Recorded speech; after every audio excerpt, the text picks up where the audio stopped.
Yo, yo, yo, man. Yo, yo, yo. Best trade in NBA history, in the city of Dallas, in NBA history, in sports history has happened. The best trade in sports history. And we are on the good side of it. I can't, I've been so happy this week. I've been so giddy. If you know me, if you know my YouTube channel, we do not like Luka Doncic in this community, based off of just the lack of discipline that he has, the lack of awareness, the lack of, work ethic, and just not being a good champion player. And we see that time in and time out. I was the first one to ever criticize him in that manner. And I think finally everyone's starting to catch on about everything. And so I have been, um, people have been texting me like, "You're right. You've been right this whole time." And everybody here in the city of Dallas, we love it. Some people do hate it. A lot of people do hate it, but the ones that actually know basketball, the ones that understand the game, the IQ, and the dynamics of basketball are loving this trade. Where we we just cannot help ourselves. Um, so I don't even know what to say. I just want my flowers.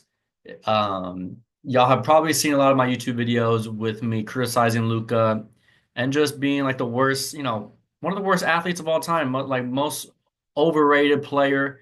Um, he never took his eating right. He always came in overweight. He always came into training camp overweight. Um, it always just set a bad precedent on the team and the vibes of the city, and it just ruined the team.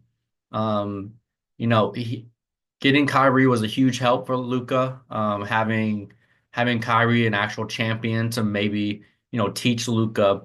And it almost worked, but Luka just does not have champion qualities just yet.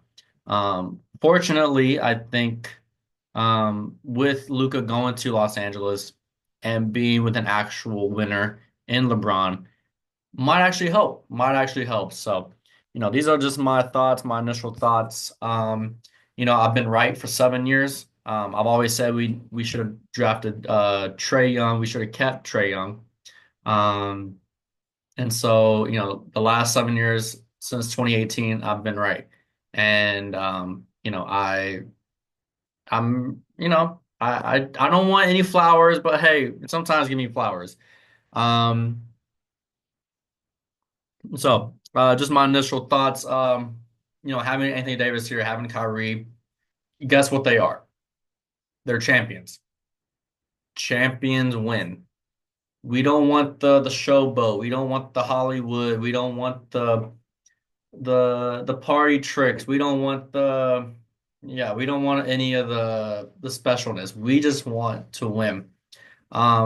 With Anthony Davis leading his team to has a better record than the Mavericks right now.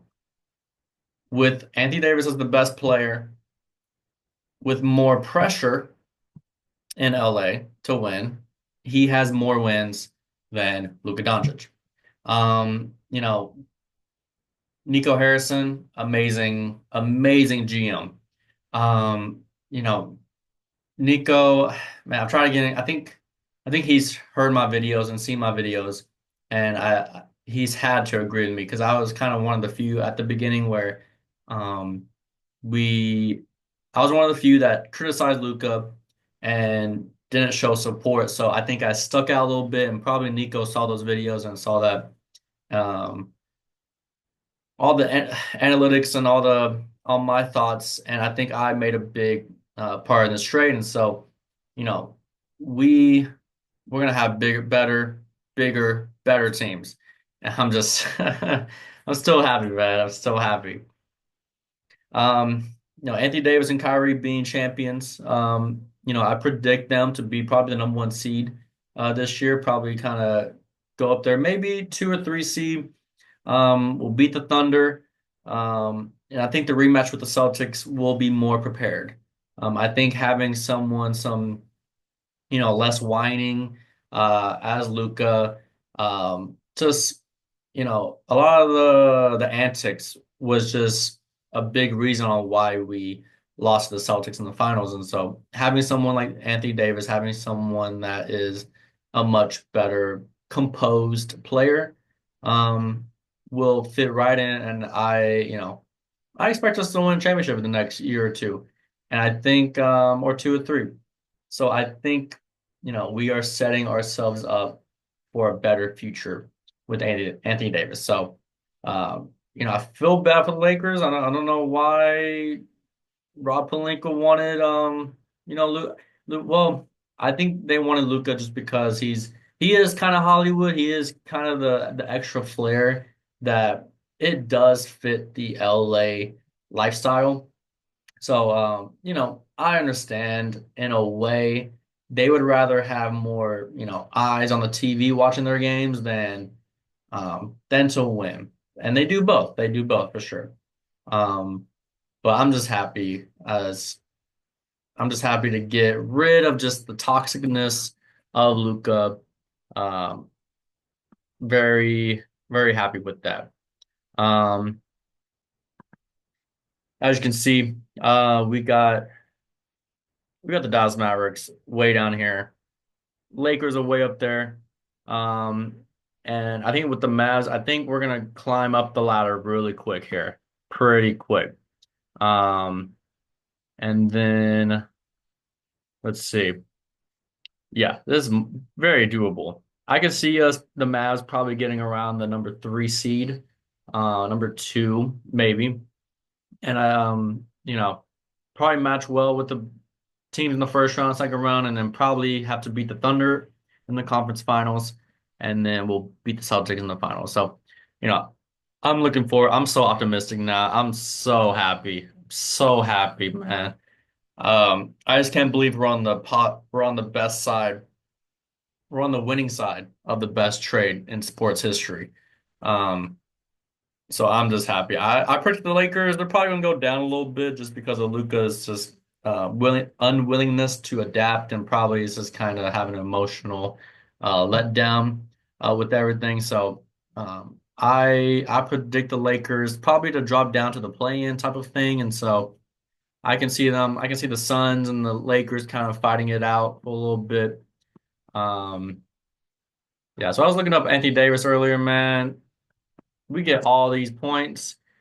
Um, Luka's nowhere to be found on these lists. He is not the player that I, everyone thinks he's this top five, top three player when he doesn't have the hardware. They keep trying to compare him to Jokic and Giannis, but there's a key ingredient on the difference. Championship. It's a championship. We got Anthony Davis being 81st in rebounds. Luka's nowhere on this list. So, and this list is what, 250 people, and Luka's not even on it. We're getting a much better player in return. Um, yeah, I'm just excited, and we're saving so much money. We're saving so much money with the Supermax, and we're saving about 350 million. Um, yeah, it's this trade's unbeatable. Kudos to Nico Harrison. Shout out to Jason Kidd. Um, thank you, Rob Pelinka. Thank you for the player. And we get Max Christie, man, and a first round pick. Yeah, it's over. It's over for the league. Um, we finally got rid of Luka Doncic, and I couldn't be happier. Um, let's see what else. I think that's all my initial thoughts at the moment. I'll definitely have more thoughts in the future, as we see the successfulness of this trade on the Mavs side, and we'll give updates. And yeah, I mean, I've been right this whole time, and look at me now. Look at me now being right. The whole Mavs office agrees with me. They disagree with me, and so. You're welcome, Nico Harrison. You're welcome, Mavs. You're welcome, Mavs. and we'll go for the future. Yes, sir.